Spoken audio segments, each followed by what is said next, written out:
Film की शुरुआत में हमें 1944 का वक्त दिखाया जाता है। हम देखते हैं बहुत बड़ी जंग चल रही है। नाजी आर्मी एक आदमी को पकड़कर अपने साथ ले जा रही थी। उसके मुंह पर कपड़ा ढका हुआ था और उस आदमी का दोस्त बस उसे देखता ही रहता है। वो सोचता है कि आखिर ये आर्मी मेरे दोस्त को कहाँ पर ले जा रही है। जब उस आदमी के चेहरे से कपड़ा हटाया जाता है तो पता चलता है कि ये इंडियाना जोन्स है। दरअसल यहाँ पर नाजी बहुत सी एंटीक्स नायाब चीजों को जंग के बाद चुरा रहे थे। उन्हें उसी जगह पर ऐसी चीजें मिली थी जो दुनिया में कहीं पर भी नहीं पाई जाती। इंडियाना भी यहाँ पर एक खास चाकू की तलाश में आया था। अब नाजी का एक साथी जिसका नाम वॉलर होता है वो उसे देखकर अपने बैग में रख लेता है। तभी उधर एक जोरदार धमाका हुआ था जिसमें इंडियाना बचकर निकल जाता है और एक गाड़ी में जाकर बैठ गया था। उसी गाड़ी में दो नाजी फौजी भी आकर बैठ जाते हैं। उन्हें ऐसा लग रहा था कि आगे उनका ड्राइवर बैठा है, इसीलिए इंडियाना भी कुछ नहीं बोलता और बस गाड़ी चलाता रहता है। मगर आधे रास्ते में नाजी फौज को पता चल गया था कि ये इंडियाना है जो कि इनसे छूटकर भाग रहा है। अब जब उन्हें पता चलता है तो इंडियाना ने चलती गाड़ी से छलांग लगा दी थी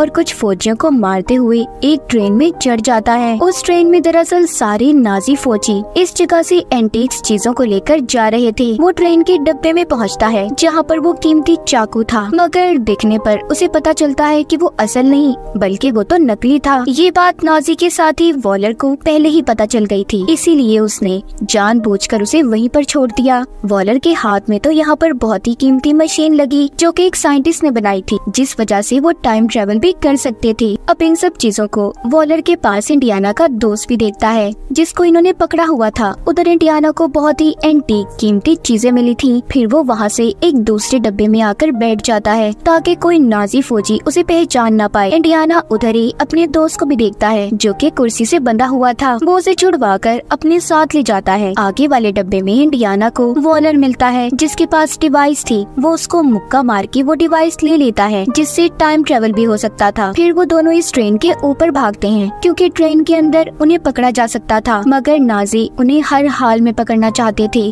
इसीलिए वो उस ट्रेन के आगे बॉम्ब ब्लास्ट कर देते हैं। जब इंडियाना ये देखता है तो अपने दोस्त को लेकर नहर में कूद गया था, इसीलिए दोनों बच गए थे। अब इन्हें पता चलता है कि ट्रेन के ऊपर बॉम्ब नाजियों ने नहीं छोड़ा था, असल में ये काम अमेरिकन का था। अब वो टाइम ट्रेवल डिवाइस भी उनके कब्जे में थी, यानी कि वो डिवाइस इंडियाना को मिल ही नहीं पाई। अब कहानी आती है 1969 में। इंडियाना जोन्स अब बड़े हो गए थे। हमें उनका कॉलेज दिखाया जाता है जहाँ पर वो प्रोफेसर थे जो हिस्ट्री की चीजों के बारे में बताते थे। वो अपने सभी स्टूडेंट से एक सवाल पूछते हैं, सभी स्टूडेंट उनके सवाल का गलत जवाब देते हैं। यहीं पर हेलेना नाम की एक लड़की थी जो इंडियाना के सभी सवालों के सही जवाब देती है, जिसे सुनकर वो बहुत खुश हुए थे। वो यहाँ पर सबको एक साइंटिस्ट का नाम बताते हैं। वो कहती है कि वो बहुत सी चीजें बना चुके हैं, जैसे कि हथियार और बहुत सी डिवाइसेस वगैरह जिनसे टाइम ट्रेवल भी हो सकता है। खैर इंडियाना अब कॉलेज से निकल जाते हैं। उनके पीछे हेलेना भी थी और साथ ही हेलेना के पीछे एक CIA एजेंट। एक होटल में बहुत सारे गुंडे हैं, उन्हीं में एक अमेरिकन एजेंट भी था। उधर वॉलर भी होता है जिसको हमने कहानी के शुरू में देखा, जो एंटीक चीजों को चुराना चाहता था। ये अमेरिकन एजेंट वॉलर के लिए ही काम किया करता था। दरअसल वॉलर ने यहाँ पर सबसे अपनी पहचान छुपाई थी कि वो नाजी है। वो यहाँ पर नासा के साथ मिलकर काम किया करता था। सीन शिफ्ट होता है हेलेना और इंडियाना पर। हेलेना इंडियाना को बताती है कि मैं आर्कियोलॉजिस्ट की पढ़ाई कर रही हूँ, यानी कि मुझे तारीख में बहुत सी चीजों को जानने का बहुत शौक है। मैंने बहुत सी चीजों के बारे में गहराई से पढ़ा है। वो यहाँ पर उसी डिवाइस की बात भी करती है जो कि टाइम ट्रेवल डिवाइस थी। हेलेना कहती है मुझे अब वो डिवाइस, वो डायल ढूंढना है। ये सुनकर इंडियाना थोड़ा मायूस हो जाते हैं। वो हेलेना को अब अपने साथ उसी कॉलेज की लाइब्रेरी में लेकर जाते हैं जहाँ पर वो पढ़ाया करते थे। वो डिवाइस को निकाल कर हेलेना को दिखाते हैं क्योंकि अब तक इंडियाना ने उसे संभाल कर अपने पास रखा हुआ था। ये आधा हिस्सा है, आधा हिस्सा उस साइंटिस्ट ने तोड़ दिया था जब उसने इसे बनाया, क्योंकि वो साइंटिस्ट जानता था कि ये गलत कामों के लिए भी इस्तेमाल हो सकता है और कभी न कभी ये गलत हाथों में भी जरूर जाएगा। तभी उधर कुछ लोग आ जाते हैं जो कि CIA के एजेंट्स थे। इनमें वही CIA की एजेंट भी थी जिसको हमने हेलेना का पीछा करते देखा। उन्हें दरअसल ये बात पता चल गई थी कि इंडियाना के पास वो टाइम ट्रेवल डिवाइस है। वो उन पर गन कर लेते हैं। तभी यहाँ से हेलिना वो डिवाइस लेकर भाग गई थी। इंडियाना को पकड़कर एक वैन में डाल दिया जाता है और उनसे पूछते हैं कि बताओ वो डिवाइस कहाँ पर है। तभी आगे जाकर उनकी वैन रुक जाती है। आगे बहुत रश था क्योंकि आज के दिन नील आर्मस्ट्रांग चांद पर पहला कदम रखने वाले थे, इसलिए उनकी वैन को रोक दिया जाता है। अब ये सभी इंडियाना को लेकर पैदल जाने का फैसला करते हैं, लेकिन इंडियाना उन्हें चकमा देकर यहाँ से भाग गए थे। वो यहाँ से घोड़े पर चढ़ते हैं और फिर आगे ट्रेन में बैठकर यहाँ से निकल गए थे। आगे जाकर उनकी मुलाकात अपने दोस्त से होती है क्योंकि वो अपने दोस्त के पास आ गए थे। उनके दोस्त बताते हैं कि हेलिना चोर है, वो एंटीक्स नायाब चीजों को चुराकर मार्केट में बेचती है और बहुत वक्त उसने जेल में भी गुजारा है। सारी बातें सुनकर इंडियाना कहते हैं कि मुझे उसे ढूंढना होगा क्योंकि उसके पास कीमती डायल डिवाइस है। अब इंडियाना के दोस्त उनका सारा बंदोबस्त करते हैं। उन्होंने उनके नकली पासपोर्ट भी बनवा लिए थे। इंडियाना के दोस्त उन्हें उनकी कैब देते हैं जो कि बहुत पुरानी थी। वो बताते हैं कि तुम्हारे साथ किया गया हर एडवेंचर मुझे याद है। अगले दिन इंडियाना जब उसे ढूंढते हुए एक होटल में पहुंचते हैं तो हेलिना उस डायल की नीलामी कर रही थी। वो जब उसे रोकने के लिए आगे बढ़ते हैं तो उधर ही हेलिना का एक असिस्टेंट उन्हें रोक लेता है जो कि उसका दोस्त भी था। वो हाथ झटकते हुए आगे बढ़ते हैं। वहीं पर इंडियाना वॉलर को भी देखते हैं। उन्होंने उसे पहचान लिया था कि वो नाजी है क्योंकि उन्हें सब कुछ याद था। वो उसे देखकर बोलते हैं हेलिना तुम इस डायल की नीलामी नहीं कर सकती। तभी यहाँ पर लड़ाई हो जाती है। उस डिवाइस के सभी पीछे थे। आखिर में वो डिवाइस अब हेलिना के हाथ में आती है। वो उसे अपने असिस्टेंट की तरफ फेंकती है। तभी उसके हाथ से वॉलर उस डिवाइस को छीनकर ले जाता है। हेलिना और इंडियाना दोनों भागते हुए बाहर आते हैं, मगर तब तक वॉलर वहाँ से जा चुका था। इंडियाना एक ऑटो रिक्शा लेकर उनका पीछा करते हैं, मगर वो लोग जा चुके थे। वॉलर दिखाया जाता है जिसको CIA एजेंट बोल रही थी कि तुम जानते हो तुम्हारी वजह से न जाने कितने मासूम लोगों की जान चली गई। यानी कि इंडियाना के पीछे जो CIA के एजेंट पड़े थे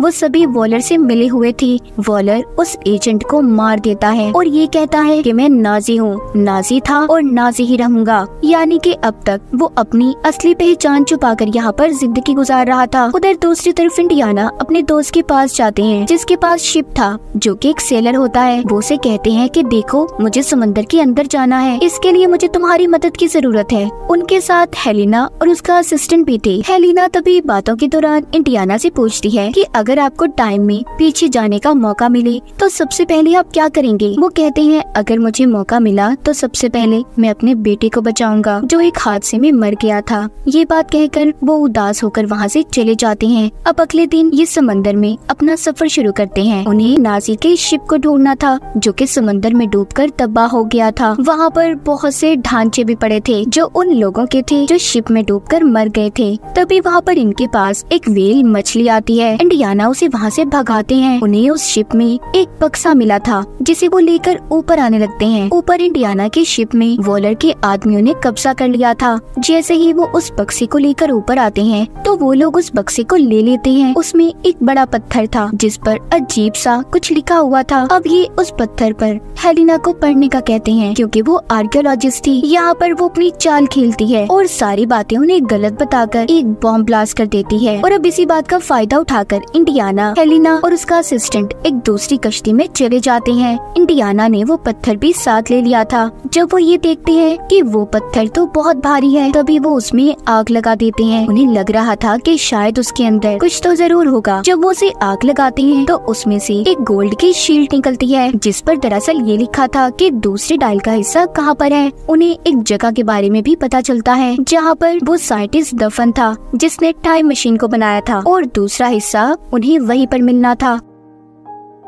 अब ये तीनों उसी जगह पर निकल जाते हैं जहाँ पर पहुँचते ही हेलियाना का असिस्टेंट अगवा हो गया था। इंडियाना को उसकी फिक्र हो रही थी। वो उन लोगों का पीछा भी करने की कोशिश करते हैं मगर नहीं पकड़ पाते।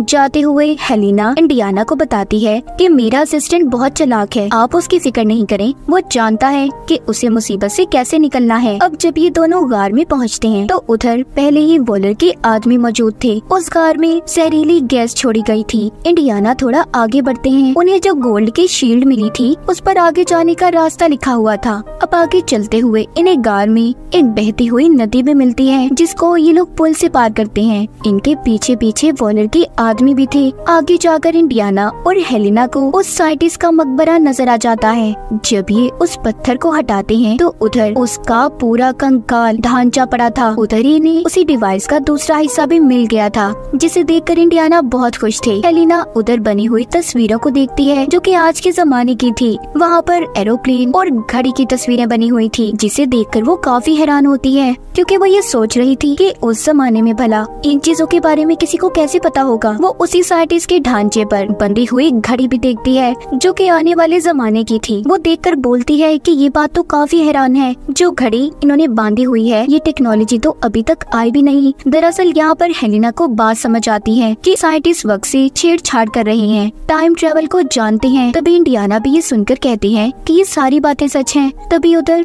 वॉलर आ जाता है जो कहता है कि साइंटिस्ट कभी भी गलत नहीं था, टाइम ट्रेवल हो सकता है। अब वो उस डिवाइस का दूसरा हिस्सा इनसे ले लेता है और साथ ही जो साइंटिस्ट ने हाथ पर घड़ी बांधी हुई थी उसको डिवाइस पर रखता है तो वो चलने लगी थी। यहाँ पर हेलिना का असिस्टेंट भी आ जाता है जो वॉलर पर हमला करता है। तभी उधर गोलियां चलना शुरू हो गई थी, इसी उसमें इंडियाना भी जख्मी हो गए थे। वो हेलिना से कहते हैं देखो तुम जाओ, तुम्हारी जान को खतरा हो सकता है। अब हेलिना और असिस्टेंट यहाँ से निकल जाते हैं। वॉलर और उसके आदमी इंडियाना को लेकर अपने साथ चले गए थे। ये सभी एयरपोर्ट की तरफ जा रहे थे। रास्ते में जाता हुआ वॉलर इंडियाना को बताता है कि मुझे वो जगह मिल गई है जहाँ पर मैं टाइम ट्रेवल कर सकता हूँ। अब तो मेरे पास डिवाइस भी है, मुझे किसी चीज का कोई डर नहीं। उधर ही हेलिना अपने असिस्टेंट के साथ उनका पीछा कर रही थी, इन्हें छुपकर देख रही थी। वो अपने असिस्टेंट को एक प्लेन दिखाती है, कहती है उसे देखो, क्या तुम उसे चला लोगे? वो कहता है हाँ मैं कोशिश करूँगा। अब हेलिना एक बाइक की मदद से वॉलर के प्लेन में चढ़ जाती है। उसका असिस्टेंट भी प्लेन लेकर पीछे आ रहा था। वॉलर को वो जगह मिल गई थी जहाँ पर वो टाइम ट्रेवल कर सकता था। हम देखते हैं कि आसमान पर तेज रोशनी होती है और जहाज रोशनी में चला जाता है। पीछे ही हेलिना के असिस्टेंट का प्लेन भी था, यानी कि ये सब टाइम ट्रेवल करके वक्त में पीछे आ गए थे। उनका प्लेन काबू से बाहर हो जाता है क्योंकि जिस वक्त में ये गए थे वहाँ पर जंग चल रही थी और हर तरफ तबाही ही तबाही थी। अब हेलिना उस प्लेन को रोकने की कोशिश करती है मगर वो बेकाबू था, इसीलिए हेलिना भी प्लेन से लटक जाती है। इंडियाना आकर उसे बचाते हैं मगर तभी दोनों नीचे गिर गए थे। उनका पैराशूट खुल जाता है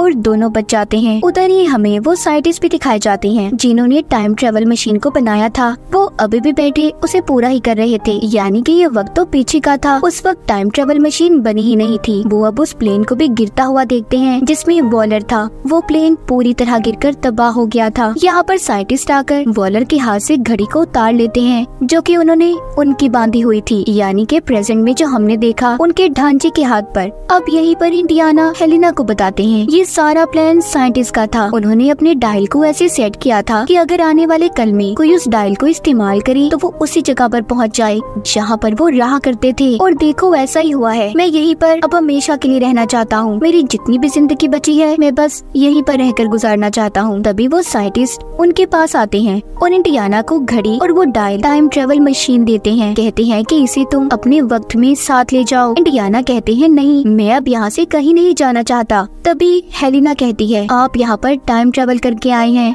अगर आप यहीं पर रहे तो हमारे लिए मसले खड़े हो सकते हैं, इसीलिए आपको मेरे साथ चलना ही होगा। तभी वो उनके मुंह पर एक जोरदार मुक्का मारती है जिससे इंडियाना बेहोश हो जाते हैं। जब उन्हें होश आता है तो वो अपनी दुनिया में थे, यानी कि अपने वक्त में। प्रेजेंट उनके मौजूदा दौर में वही घड़ी और टाइम ट्रेवल मशीन उनके पास पड़ी थी जिससे ये अभी 2000 साल पीछे गए थे।